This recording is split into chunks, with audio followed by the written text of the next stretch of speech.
Salut à tous, un Quoi de neuf, votre émission quotidienne que vous aimez, que vous appréciez, avec cette fois-ci une connotation assez particulière, comme on dit, le temps s'est refroidi, les vacances et tout ça. Et là, on va parler santé mentale, évidemment, avec, à mes côtés, le docteur Carole Château-Henry, qui est gériatre. Alors, docteur, bonjour, bonsoir, comme vous voulez. Bonjour. Alors, justement, cette période, fin des vacances, euphorie, etc., vous faites la différence entre la rentrée, ça se refroidit un petit peu. Oui, enfin, on se refroidit pas vraiment, c'est l'occasion de faire travailler les méninges. Ah oui. Donc, oui, c'est l'idée d'un entraînement cérébral et de mettre à disposition des petits moments de détente, mais quand même un travail. Alors, je précise qu'elle est gériatre. Alors, elle va nous définir un peu, un gériatre, c'est quoi exactement la profession de gériatre? Alors, gériatre, c'est d'abord être médecin. Oui. Et après avoir choisi une spécialité pour s'occuper des personnes âgées. S'occuper et accompagner, les comprendre dans leur globalité. C'est-à-dire vraiment dans leur environnement. Ouais. On n'est pas sur l'organique pur, mais on est sur l'environnement, le social, le psychologique qui est très important par rapport au vieillissement, avec l'estime de soi, la confiance, l'environnement, tout ce qui est donc social, les loisirs. Et c'est ça qui est important et intéressant dans cette spécialité. On est dans la globalité de l'être et c'est une notion qui est importante dans notre société. Voilà, alors notre territoire, la Martinique, ça vous le savez, on nous a, je ne vais pas dire qualifié de population vieillissante. Le constat, il est fait de votre côté également, c'est une nécessité, absolument. Oui. De s'occuper de ces gens-là, de cette population. Oui, déjà de s'occuper de ces gens-là, c'est de s'occuper de nous, parce qu'on vieillit, donc on est dedans. Hein. Oui. Mais tant mieux, mais on vieillit. Quand on me parle de vieillissement, à partir de quel âge? Moi, je dis que c'est à partir de la naissance. Donc, le parcours de santé, le parcours de vie, c'est depuis nos premiers jours jusqu'au dernier souffle. Donc, le vieillissement, c'est vraiment une attitude positive, quel que soit l'âge. Quel que soit l'âge. On peut être vieux à 40 ans, quoi, par exemple. Et mes gamines vont dire qu'à 40 ans, on est très vieux, oui. Tout est une façon de comparer, oui, bien sûr, c'est relatif. Alors, docteur, justement, il y a des spécialistes. Est-ce que ça intéresse le métier de gériatre, excusez-moi, est-ce que ça intéresse la nouvelle génération? Est-ce que vous constatez qu'il y a un engouement pour ce genre de profession? Alors ça pourrait intéresser, je trouve que la spécialité est belle, simplement il y a des postes vacants, mais il y a des postes vacants dans toutes les spécialités, et celle-ci, elle en fait partie, bien sûr. Elle en fait partie, bien sûr. Alors là, maintenant, on a constaté que depuis quelque temps, vous avez mis en place, alors à part votre poste normal, vous avez mis en place un certain nombre d'outils concernant donc l'amélioration des conditions dans lesquels on pourrait travailler avec ces personnes vieillissantes. Et vous avez sorti... Alors, le premier outil que vous avez sorti, c'est quoi exactement? Parce que je vous avais déjà reçu pour une... Oui, c'est MémoAide. En fait, MémoAide est parti d'un constat où les aidants qui sont en consultation et qui accompagnent leurs parents me demandaient toujours qu'est-ce que je peux faire au quotidien pour accompagner papa, maman dans ce qui est entraînement cérébral, dans une activité, dans un temps occupationnel à la maison. Parce que ces personnes qui ont parfois des troubles cognitifs restent très souvent chez eux. Et qu'est-ce qu'on fait en occupation? Et donc, régulièrement, je leur donnais des outils. Et puis, à un moment, je me suis dit, c'est important de valoriser ce qui est fait ici, surtout qu'il y a un blog que j'anime depuis 2017, Famille Évasion, avec vraiment des acteurs de terrain qui m'ont donné beaucoup de richesse, et je me suis dit mais les personnes âgées vont se retrouver là-dedans. Et d'ailleurs, j'ai beaucoup de témoignages, les personnes âgées disent ça me parle, et se retrouvent dans le bas-quoi, dans l'activité qu'il y a à mettre en place, dans le main, enfin tout ce qui est mémoire sensorielle ou mémoire de la connaissance, qu'on appelle mémoire sémantique, et ces personnes âgées se sentent totalement concernées par le MémoAide. Alors, les premiers ouvrages que vous avez sortis, donc, n'avaient pas tout à fait la même fonction. Ça ne faisait pas appel à des images du patrimoine, etc. Est-ce que ça a connu un succès? Est-ce que les aidants se sont appropriés cet ouvrage? Oui, ça fait totalement appel au patrimoine. Hein. Ça a toujours été, ça fait quand même 36 ans que je suis sur le territoire.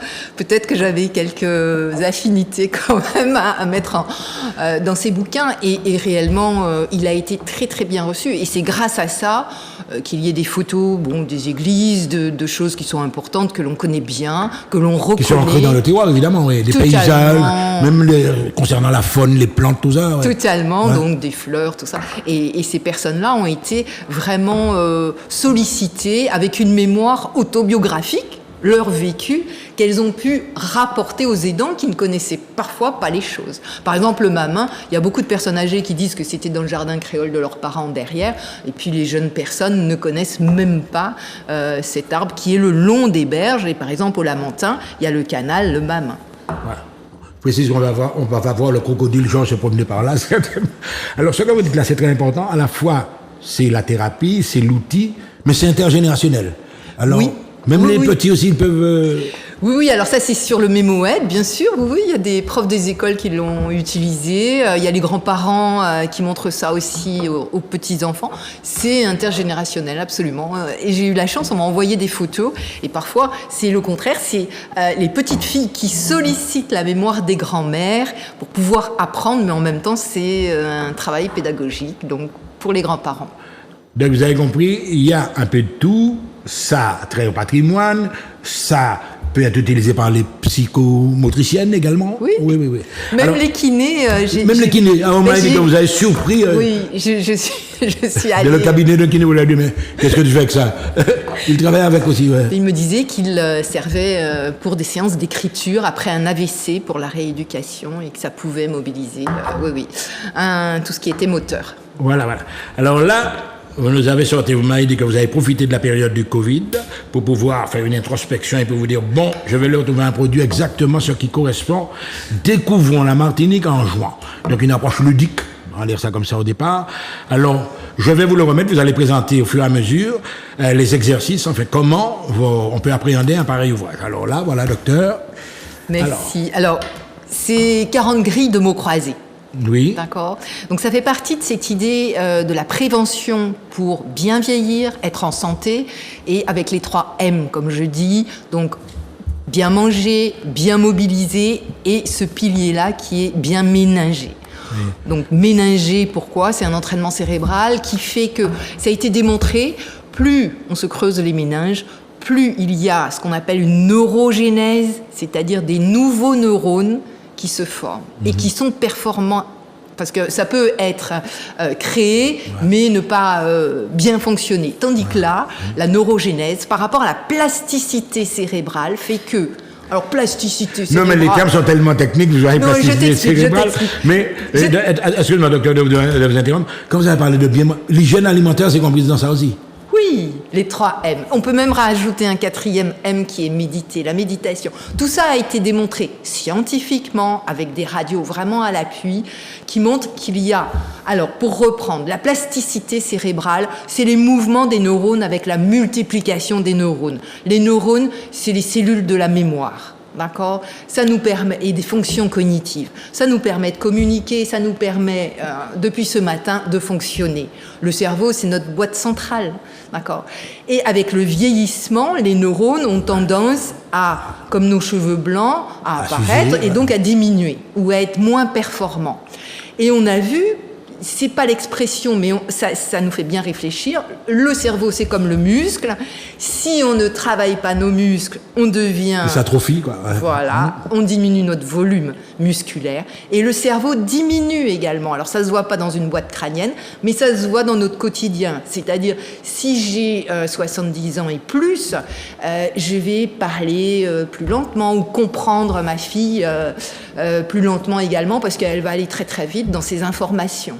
Donc j'ai un temps de latence si j'alimente pas la multiplication des neurones par un entraînement cérébral qui doit être quotidien. Je vais vous poser une question qui peut-être va vous faire rigoler, mais on dit que le cerveau c'est un muscle aussi alors finalement. On peut pas le dire parce que c'est pas les mêmes fibres. Oui. On est dans une différence de fibres. Mais le fonctionnement. Il est vrai que ça perd de volume. Ça c'est évident avec l'âge, et que le travail que l'on peut faire avec notre imagination, notre création, fait que de nouveaux neurones apparaissent, et là c'est vraiment un jackpot, il faut vraiment aller vers ça. Ouais. D'accord ? Bien manger, bien s'alimenter, bien bouger. Le premier médicament dans la vie, c'est vraiment l'activité physique. d'accord, on bouge. On va déposer loin sa voiture. On n'a pas besoin de faire le marathon, c'est pas la peine. Mais on trouve des petites choses, pas d'ascenseur, les escaliers, des choses simples qui sont réalisables par tous. Ouais. Et donc le ménager appartient aussi à ça. C'est le troisième pilier. Voilà. Alors là, mesdames et messieurs, ladies and gentlemen, nous allons entrer dans la séance travaux pratiques. Vous avez votre... vous rigolez, docteur. Alors là, montrez-nous les phases évolutives, comment on utilise en fait ce petit manuel que vous avez. Alors, merci Michel. Alors, on commence par les grilles, il y en a 40. Les grilles. Elles sont introduites par un proverbe créole. Le proverbe créole, c'est parce que un homme qui aujourd'hui a fait un grand voyage, d'accord, qui est parti, m'a accueilli à son domicile avec papy, mamie, donc c'est papy, et à chaque fois qu'il me voyait, il me donnait un proverbe créole. Vraiment dans la situation parfois que je lui révélais. Et donc ça fait déjà plus de 30 ans de ça, et c'était vraiment un fait marquant d'accueil. Et je me creusais les méninges parce que « Papy, qu'est-ce que tu me dis? Qu'est-ce qui se passe? Qu'est-ce qu'il y a ?» Et lui me parlait créole et il rigolait franchement de cette situation-là, mais après bien sûr il me traduisait et puis il me faisait comprendre. Donc ça a été vraiment le premier pas pour dire... Mais c'est un exemple d'intergénérationnel. Intergénérationnel parce que j'avais une vingtaine d'années à ce moment-là. Un grand homme, quoi, c'est comme ça qu'on dit. Regardez-nous, montre les pages. Alors, ici, ensuite, il y a la grille, oui. D'accord, une grille à l'américaine où les cases se superposent et peuvent se plier. Donc, c'est vraiment, toutes les grilles sont faites sur le même modèle. Je n'ai jamais changé aucune grille. C'est un modèle international. Ensuite, il y a des définitions. Les définitions, elles sont... La plupart du temps, comme tous les mots, des mots croisés, simplement le plus souvent possible, j'ai fait des allusions à la Martinique. Bagnole ou une Bradjack, une Bradjack, il faut connaître le mot. Les pommes de Goa, chez nous, c'est certains cocktails étoilés. La pomme de Goa, en fait, c'est un carambole. Donc, ce sont des définitions où il faut une connaissance. Mais il faut une certaine connaissance locale, hein, c'est-à-dire absolument. Vous allez donner ça à quelqu'un, je sais pas moi. Mais l'idée c'est de chercher. Locale, hein. L'idée c'est de chercher, parce que plusieurs personnes me disent j'ai demandé à mon compagnon, j'ai demandé à ma maman. Et en fait, ça peut être un travail de famille. Familial, ouais. Et on s'amuse. Oui, ouais. Oui, on joue. Parce que là, comme c'est par exemple de l'argot, ça va être un petit peu plus jeune. Comme ça va être une connaissance un peu plus littéraire, on sait à qui s'adresser. Ouais. Ça peut être plusieurs personnes. Ouais. Alors, l'idée aussi, c'est que quand on apprend le mot, il y a un petit espace derrière. Et c'est écrit à retenir. Parce que les pages blanches à côté, c'est un petit peu... ça se perd et c'est volant. Et là, on note le nouveau mot qu'on a appris, donc on le retient. Ah, ouais. Quand il y a aussi cet espace qui est rose, pomme de Goa, tout de suite, il y a le dessin derrière... Ouais. Qui est le en relation, ouais. Donc oui, tu le reconnais bien, un carambole. Et surtout, ce qui est intéressant, c'est le QR code. Le QR code permet d'aller sur le blog Famille Évasion, et là, ça va parler du jardin créole. Alors là, tu vas remontrer une page parce qu'il faut au fur et à mesure que les téléspectateurs voient à peu près. Donc là, on voit l'espace réservé au QR code, on voit le dessin de la carambole, si on pouvait grossir un petit peu, et on voit également les cases. Donc pratiquement toutes les pages d'approche sont présentées comme ça. Oui, oui. Il y a 40 pages. Et tu vois, il y a les lignes où on peut noter. Ouais. Exactement. Et là, tu vois le dessin qui correspond à la définition de rose de l'autre côté. Et tu as un QR code qui va sur le blog et qui te donne vraiment beaucoup d'anecdotes qui sont assez sympas et qui sont tirées des interviews que j'ai pu faire avec les locaux. Ouais. Donc, tout est sur la Martinique et centré sur la Martinique. On va prendre une autre page, on essaie de varier le menu, on va dire. Mais toutes les pages sont comme ça. Alors ça démarre à partir d'une devinette, c'est comme ça qu'on peut dire. Ouais. On cherche des synonymes. Par exemple, je t'en donne un, A2, il est plus apprécié s'il est d'opéra. Alors en 3 lettres, qu'est-ce qui peut être apprécié s'il est d'opéra? Ça peut être un rat. Les rats d'opéra. Il y a un peu d'humour aussi là-dedans. Oui, mais après, tu vas chercher un petit peu plus loin, crabe des Antilles. Touloulou, non. Tu vois, t'as déjà gagné. C'est le Touloulou, c'est en M7, tu vois. Alors, les solutions sont derrière. Ouais, ouais. Pour celui qui est impatient, toutes les solutions sont derrière, sur la page. Et on voit qu'il y a un tout loulou, effectivement. Tu as un tout loulou avec le QR code qui va, là, parler de la balade robertine, où on a croisé certains crabes, donc, et avec des photos à l'appui sur le blog. Ouais, ouais. Alors, je vois qu'on a emmené un ouvrage, tu as sorti qu'un seul. On dirait qu'il y en avait deux. Alors, celui-là... Ça, c'est le dernier, ça, ouais. C'est le dernier qui vient de sortir. Ça fait 15 jours à peu près. Dans le mois, il est sorti. Donc, Mes mots croisés, c'est le volume 1. Un petit moment de plaisir, comme il a été nommé. Ouais, voilà. Ouais. Alors, je précise également, la couverture est magnifique. Donc, c'est Divine, l'artiste local, qui nous l'a offert. Et je la trouve vraiment... c'est un de ces tableaux que j'ai vu et je suis tombée en extase devant ce qu'elle fait. Ouais. Mais dans le cadre de ta profession, évidemment, docteur Carole Château-Henry, est-ce que tu estimes que tu es en train d'innover dans la manière, justement, d'appréhender ce genre de maladie? Non, j'aurais bien aimé dire oui, mais non. Ça se faisait déjà depuis un moment. Oui, alors ça se fait peut-être pas sur le territoire, et encore, je pense que des médecins ont créé des outils pédagogiques, mais dans le monde entier, les toubibs et autres, mais surtout les neuropsychologues, les psychomotriciennes, ont vraiment beaucoup d'outils. Alors là, on est dans le méninger. Après, la psychomote, ça va peut-être plus être dans la création par rapport aux praxis, au mouvement. Ouais. Les neuropsys créent énormément d'outils pour faire travailler la mémoire. Après, que ce soit local sur le territoire, là, je ne sais pas, mais je pense qu'il y a certainement des gens qui ont déjà utilisé. Même si ce n'est pas en vente, elles utilisent certainement dans leur cabinet. Ouais, ouais. Évident. Alors là, je vais me faire un plaisir. Je vais imaginer que je suis en métropole actuellement. Je suis un jeune enfin. Et je suis en train d'éduquer mes enfants. J'ai la trentaine, etc. J'ai de jeunes enfants qui ne connaissent pas le pays. Est-ce que là aussi, on peut utiliser cet ouvrage-là pour leur faire connaître? Bien sûr, oui. J'ai une belle-sœur là qui découvre et qui s'en sert. Et bien sûr, c'est un outil en fait. Si tu encadres la personne, tu peux faire des recherches. Faut aimer chercher, faut aimer apprendre. On est dans la notion d'apprentissage. Ouais. Par exemple, crabe des Antilles, tu viens de me dire Touloulou. Bon, ceux qui sont là-bas auront du mal peut-être à trouver ce mot, mais ils vont aller maintenant sur Internet ou ils vont aller parler à la copine, je veux dire, antillaise. Mon papa m'a parlé de Touloulou, c'est quoi ça, etc. Oui, ils vont pouvoir aussi parler de la Guyane. Enfin, il y a plein de choses et d'analogies possibles. Ouais. Mais l'idée, c'est de partager sur les Antilles et de faire connaître, de valoriser, en fait. Ouais. Et comme on te vient de dire, c'est un outil accessible, on va dire ça, en matière de prix. Alors, le prix, il est à 15 €. Donc... Après, accessible, chacun sa bourse, avec tout ce qui augmente. Ça a été fait et édité et imprimé localement. Ouais, donc, voilà, et puis c'est distribué localement aussi. Oui, mais toi, justement, ça fait 16 ans que tu m'as dit qu'il y a en Martinique. 36. 30 oui, 30. Ah oui, 36. Ah, mon Dieu. 16 ans, c'est... Non, mais c'est quand même intéressant de voir que toi, tu es partie prenante et là, tu t'engages vraiment, tu es enraciné dans le terroir martiniquais, on va dire ça plus ou moins, et tu penses que c'est un devoir aussi, c'est un devoir pour toi de proposer des outils comme ça?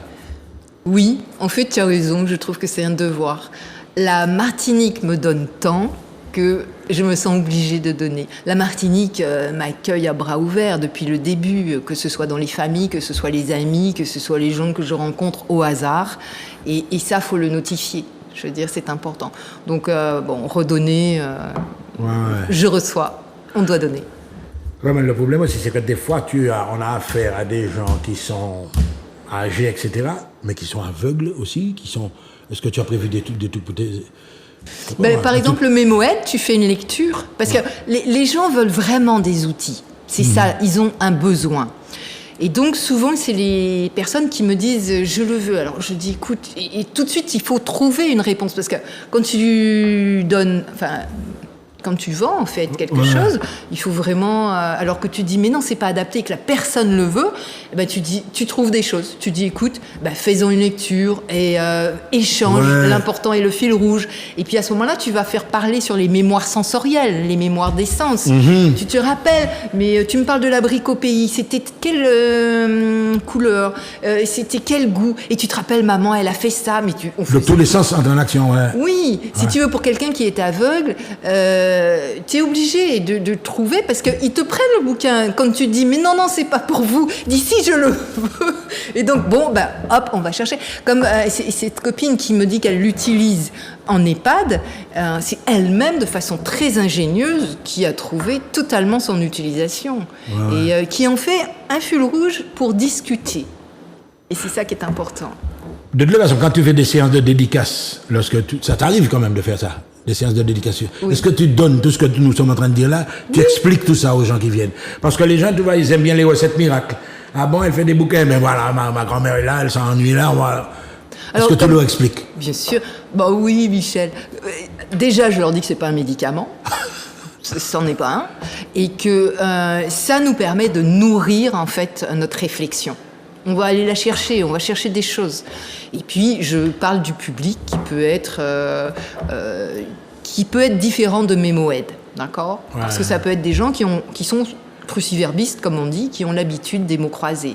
Et si la personne ne l'est pas, mais veut vraiment, mais de toute façon, j'explique bien sûr le bouquin. L'idée, c'est ça, c'est du partage. Les QR codes, si on les explique pas, peut-être que la personne ne va jamais savoir les utiliser. Ah mais oui, mais tu as les nouvelles technologies qui sont en train de jouer entre-temps. Peut-être que les gens de cette génération-là, forcément, même les encadrants, les aidants, peut-être qu'ils ne maîtrisent pas ça. Et puis c'est un plaisir d'en parler. Je veux dire, tu sais, on appelle ça nos petits bébés. Je veux dire, c'est un plaisir de parler de divine. On sent qu'elle est enflammée. Monsieur. Non, mais c'est vrai, même l'artiste, je trouve ça extraordinaire. Enfin. Eh bien, on va te laisser le mot de la fin. L'émission est terminée. Tu vas remontrer encore une fois la pochette du livre. Oui. On va fixer ça, Manuela, et puis tu vas parler au public. Mesdames et messieurs, ladies and gentlemen, qu'est-ce que tu leur dis? Écoutez, je les remercie déjà pour mes moeds parce qu'ils ont vraiment plébiscité ce livret. Donc là, je remercie. Et puis Zouk TV, bien sûr. Là, c'est mes mots croisés. Donc c'est un volume différent qui a un public différent.